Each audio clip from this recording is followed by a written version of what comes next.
today's video, we're gonna make another epic cinematic b-roll here in the studio. We're gonna use Sony a7S III with the Tamron 28-75 because it's the most versatile lens of all the three that I own. So we have the Sony 16-35 and the 24mm here, which I'm recording with right now, but this is the cheapest one and it's the most versatile one because we have an f2.8 aperture. It's also a zoom lens, so you get it all the way up to 75mm and all the way down to 28. So this is gonna be a very nice setup to create some cinematic b-rolls. Now we're gonna use all in-camera transitions. It's gonna be a behind the scenes, so I'm gonna take you with me on every single shot that we take. And at the end of the video, we're gonna take all of the clips that we gathered here in the studio today, put them together in a short sequence to create an epic studio b-roll. Everything is gonna be shot in 4K 120 FPS. First, before I forget, I need to clean up this mess. There's so much mess here, and filming a cinematic b-roll in a studio, you want to have it clean and nice. So before we head over to the behind the scenes, I have to do some cleaning.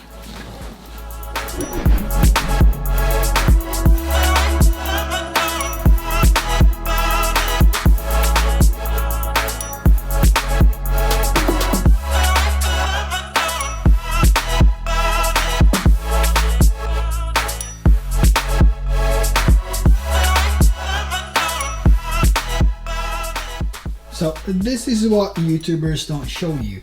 This is how it actually looks every single day.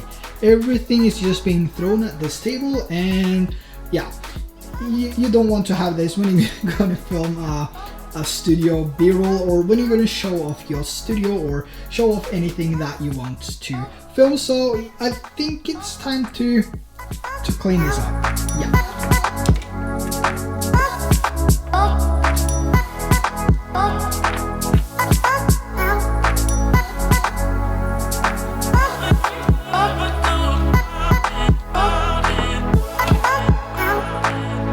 Some fast cleaning and we're now looking better already. There's still a few things over here which need to be cleaned up, so I'm just gonna clean up that one, and there is a little bit in here as well which needs some cleaning, and yeah, so yeah.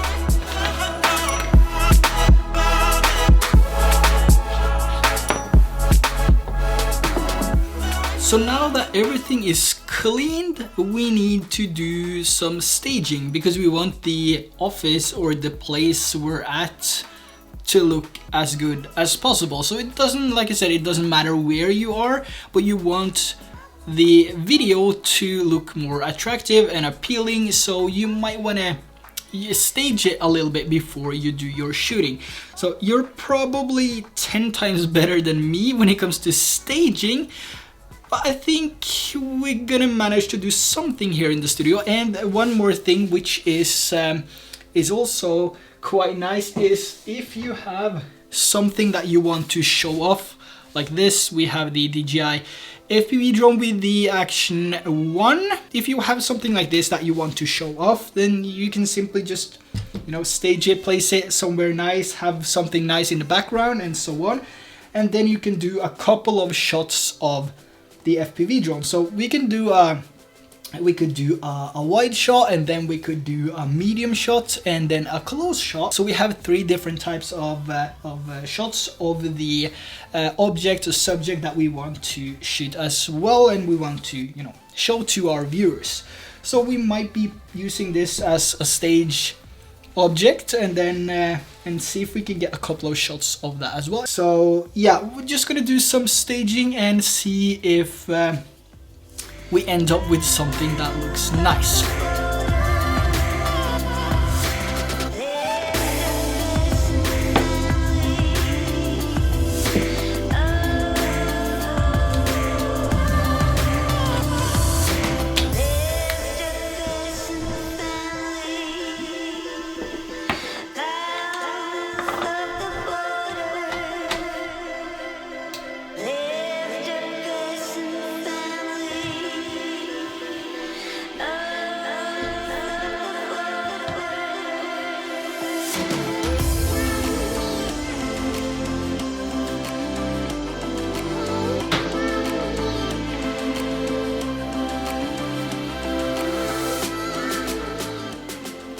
So now we have everything almost set. There is some few changes here and there which I will do along the way, but since I'm going to film the gimbal with the Sony A7 III with the Sony A7S III, I'm using the iPhone 13 Pro Max now to record this, and I'm just going to go on and change the lens, and we're going to use the Tamron 28-75 for this gimbal shot. Now I'm not going to use this to begin with, I'm going to use this shot that we take now later in the video, but since I'm going to use the Sony A7 III to record the remaining parts of this video, I'm just going to get this early shot now, and we're going to take it from there. And another pro tip is to always introduce more light. So we're going to take this softbox here and we're gonna move this around so we get a little bit more light on the left side of the camera here, and we have some shadows here on the right side, which is creating a really nice look to everything as well. And we're gonna take the lens cap off.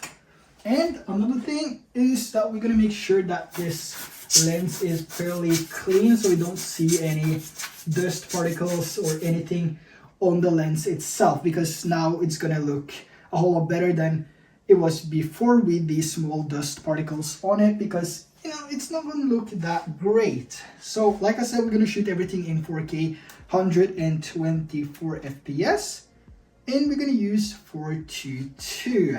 So it's going to be quite heavy on the system, but I think we're going to manage to get something nice as well. And we're going to add some stabilization in post-production. I think we need to do that because my hands are not that steady. And filming this shot now as well allows us to use the gimbal later on for some shots of the DJI FPV drone, which are now placed on the wall again, and other things which is a little bit higher. So we're gonna go on and take the first shot here. Now another thing we might need to plan ahead is if we're gonna use this shot that we're taking now at the beginning or at the end or in the middle of the sequence, because if we're going to use this in combination with that in-camera transition, we will have to transition into the gimbal with the camera itself and then maybe transition out of it so we don't have that raw cut. So let's go with the first one. It's going to be 50mm.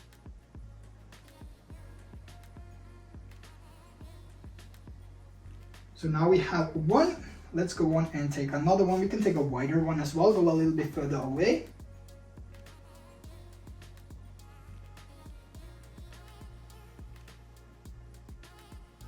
There.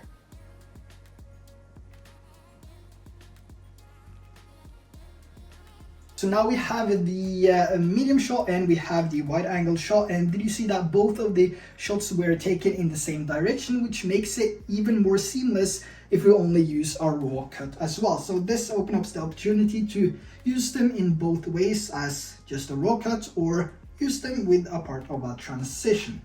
So now let's get another close up here. We're gonna go with the manual focus on this as well, and we're gonna go a little bit closer to the lens here.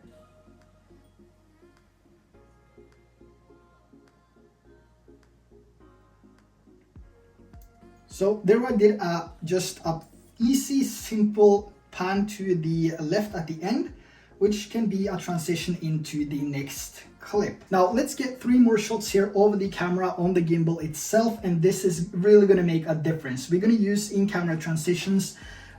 Even though we're going to film this gimbal and the camera here standing at the same position, we're going to film the transitions so seamlessly that you're really going to spice up the way that you are filming, and you're going to spice up the video for the viewer. You're going to make the video better for the viewer, and it's going to look epic. So the first one we're going to take here is a simple wide shot here at 28mm. I mean, we're going to do this in manual as well. So for this one, we're going to start out wide. It's going to be around here. We're going to turn on manual focus there, and we're going to start around the right side here and then go to the left, and there we have a transition.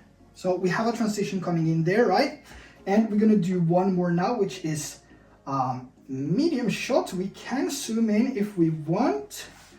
Let's see here. I think I'm gonna keep it like that. I don't want it on the lens quite yet, so we're gonna start a little bit further away this time, more to the right here.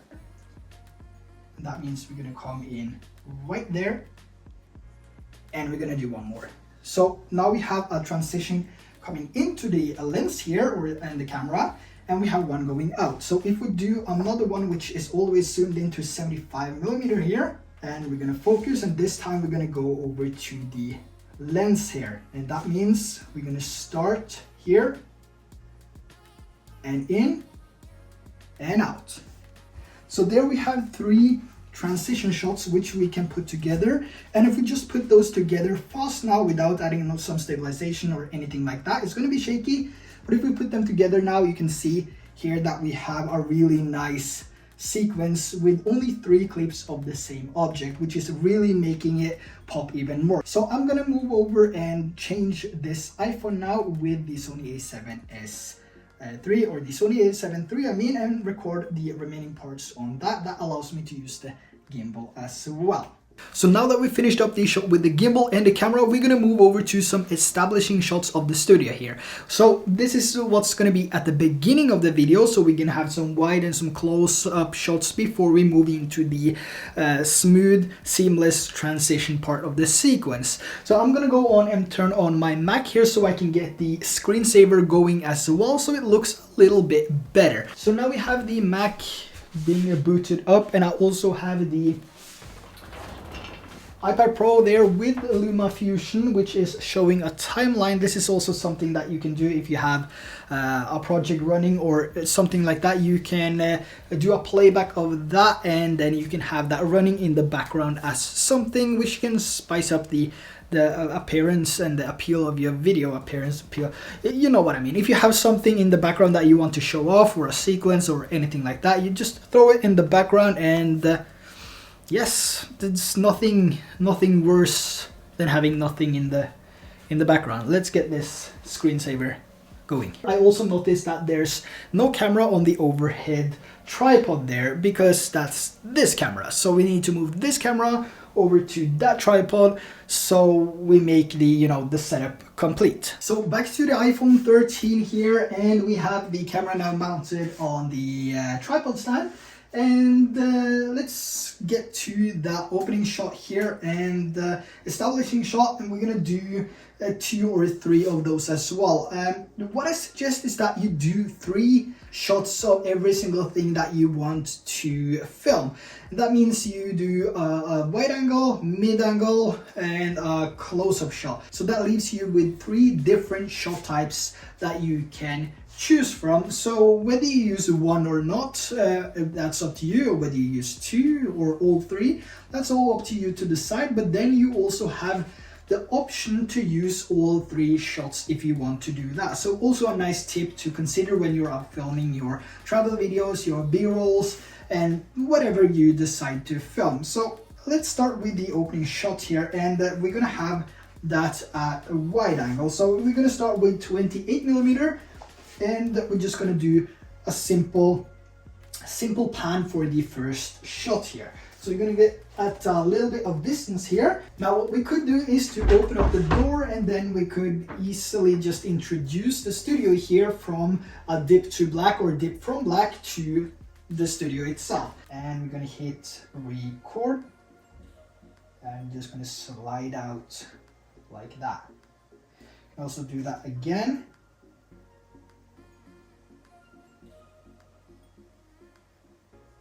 Then if you want, you can do a slight pan as well, so you can start the transition there.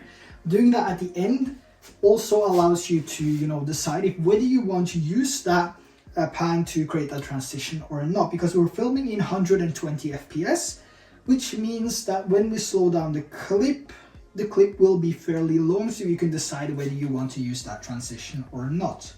Now we got the first one, which was here. We can do a couple more here. You can do a little bit zoomed in.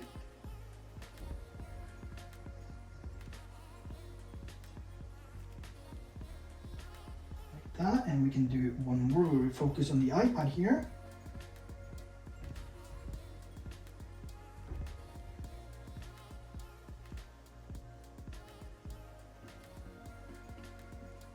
like that.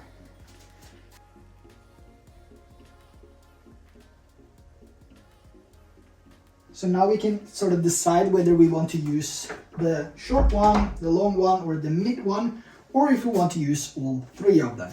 Also do one which is slightly lower angled if we want to do that. So we have something that looks like this.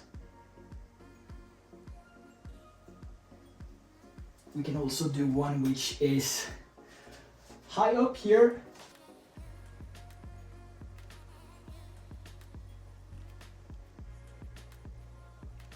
Even though this is shot in 120 FPS, you really want to try to get it as steady as possible.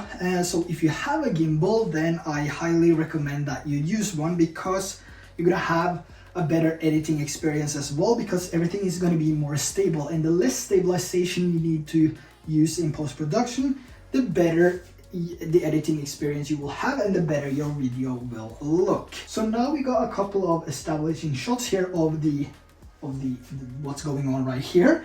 We also have another part of the studio, this sort of gaming area. We could go there right now, but I think that's something we can transition into, so we're not going to reveal that quite yet. We're going to just focus on this area, and then as a transition from this place over to that place, maybe look a little bit better than if we just introduce that part of the studio right now. Now let's do a few more opening establishing shots here. There's better to have more than less shots. So if you are not satisfied with one, then the next one or the third one or the fourth one might be the one that you actually want to use. So instead of just taking a few and settle with that, take more, because if you settled with what you just took as an establishing shot, once you get back to, let's say you're out traveling or anything like that, once you get home and you're going to start editing the video, maybe those shots didn't, maybe you missed it. Maybe you don't want to use those opening establishing shots. So it's better to take more than what you need. Let's move over to the next establishing shot here, and this is going to be of the camera setup, or the peg wall there, which has a few different items on it. So we're going to go on and just make one. You can actually take it from the chair here.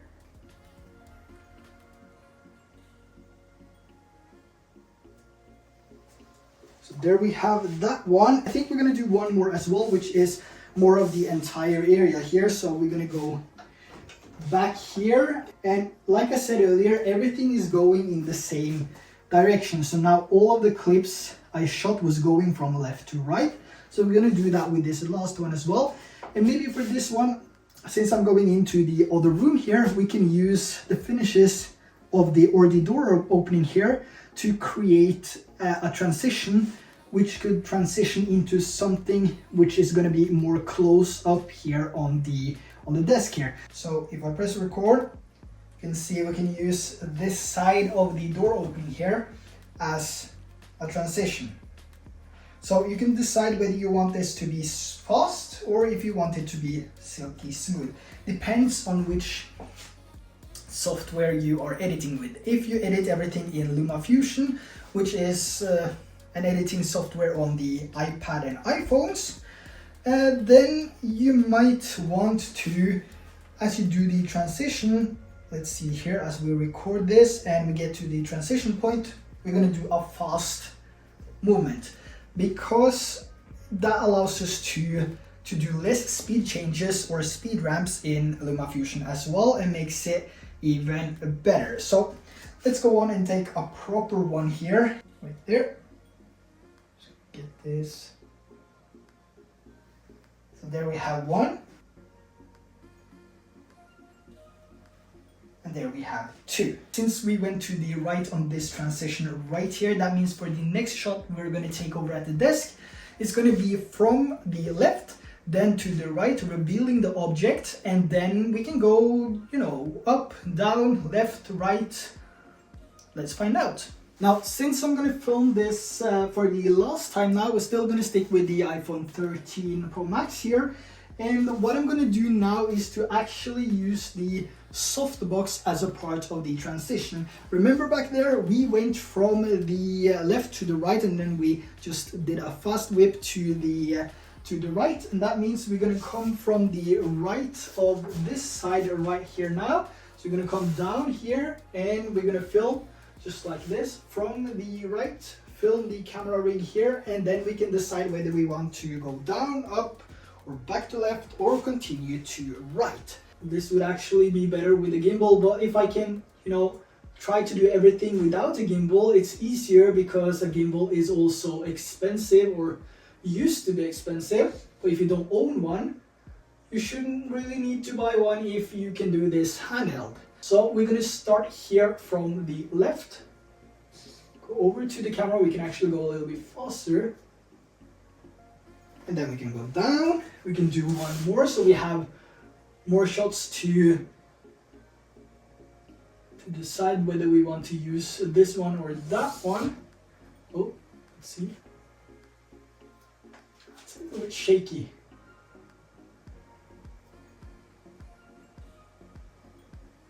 So let's see here. Now we did two shots, one to the right and one down. So I think we're gonna use the one down for this, and maybe we can use the other one later, or maybe not. But we're gonna use the one going down because now we're going to the right side a lot of the times here in the sequence. So we always move the camera from left to right, and this is a nice way of introducing a change to that as well. Since we now went from the right, filmed the camera on the overhead shot, and then we went down, that means we can use this other softbox here, or whatever you have in your studio or the place you are. We're gonna use this to go down, and we're gonna film close up on the 3 GoPros, which is over there, the Hero 8, 9, and 10. Going to the left from those means we can then just start continuing going more left, and then it's easier. So if you're seeing that your shots are starting to be more of the same way, and you really want to change it up because it's going to be easier for you, then you can end one of those transitions with just going down or up. And it's a little bit too far away, so what I'm going to do, a simple hack, is to pull this closer. That means we have more light over there as well. And I'm just gonna go down here, and with an angle like this, down and over to the GoPros here, and we're gonna go to the right, and we're gonna hit that record. We're gonna go up and down and left.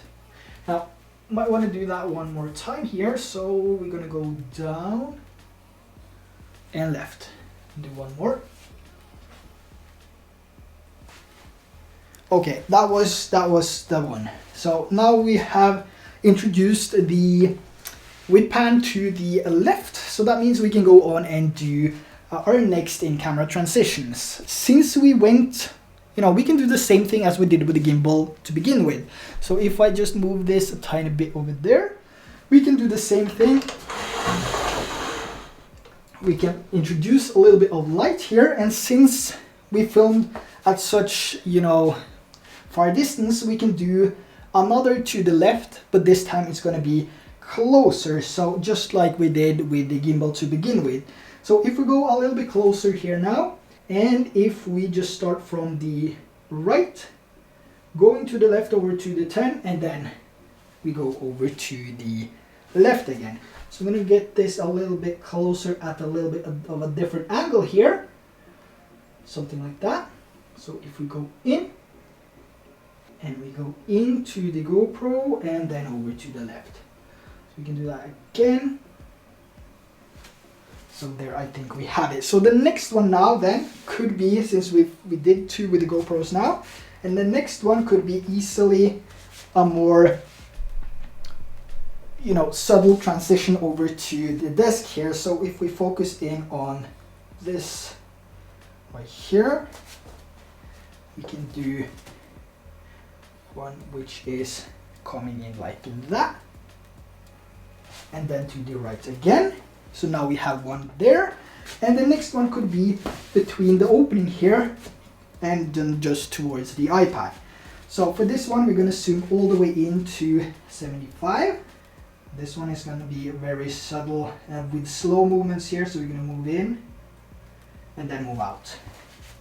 So now we have that shot, and that's also going to the left. Let's see, it's time to introduce the other room, right? So the next one is going down, yes. Let's see, we can do one which is very close up here. So we can have this coming in like that, over to the iPad, make sure we have focus. So there we have that one, that looked pretty good. So the next one is to introduce the next room here and turn on the computer and make the remaining last part of the sequence. So there's not a lot of light in this room, so it's going to be a little bit of a challenge. So now we have everything rigged here. We're going to just put the chair like that. And if we take a look at the, I'm not sure if it's easy to see here, but there is a lot of reflections from the glass there. So I've taken the side off now, and we're gonna just continue from the transition that we had over at the other part of the studio, which was then going down. So that's the first thing we're gonna do, and we're gonna have an idea of going down from the case here and then down over to the keyboard, slow motion over the keyboard, and then go down and something around the screen here, so, or the monitor. So let's try that. Let's try that. Oh, we're gonna go like this.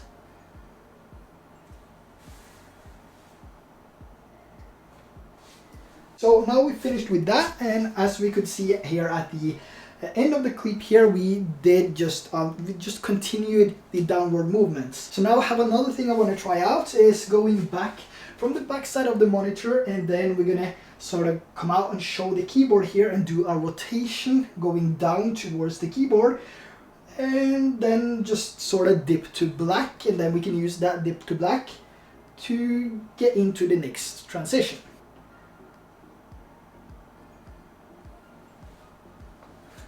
Okay, so that's going to be dip to black. We might add a tiny zoom in there at the end just to get this to dip over to the next transition. So this one was going down and just straight forward when we look at the footage, and that means we have to do something, maybe sort of a push in out from something.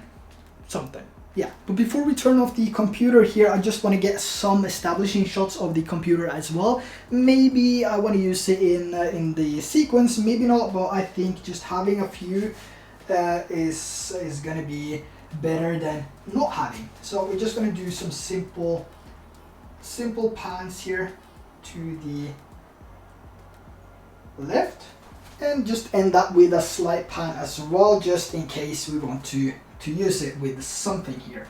Now the other one was push in on the keyboard. The keyboard has colors. Maybe we can use some of the colors in the case here to use that as a transition, with that transition to make a nice transition. Let's find out. Let's see if we can get some push in lights here without destroying the camera and the computer.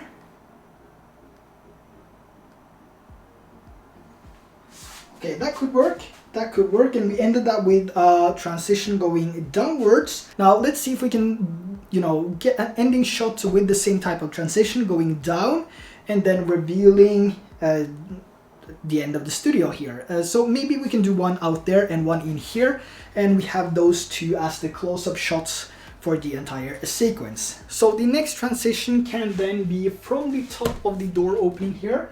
We can go down and just reveal what we filmed in there, and we can go to either left or right or down or up, and then just reveal the remaining things here. But what I think would be awesome now is to have a transition coming down here and then to the left to the finishes, which is here on the left side, and then use that as a transition with the finishes on the other side here, revealing this part. So you basically have this being filmed and then transitions into this, so you sort of feel like you have the camera just moving in 180 degrees.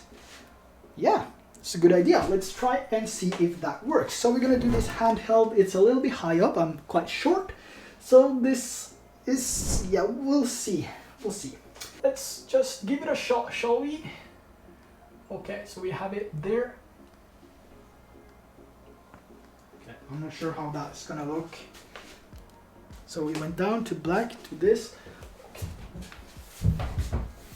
Let's try another thing here. This is also something that you can do when you are filming your B-rolls. It's just by, you know, adding different elements so to make it easier for yourself. So now we have this one. That means this is just a cardboard black. This means I don't have to lift my arms up that high, and I can just go from this and then just down. So it's a lot easier for me to get a better shot here. And I can also calibrate this in post-production to make it darker and so on. It's perfect. First attempt. So the next one is gonna be going from this over to that. I'm so tempted to use the gimbal, but this is the last shot. So I'm gonna try without the gimbal. I don't want to, you know, I don't want to use it.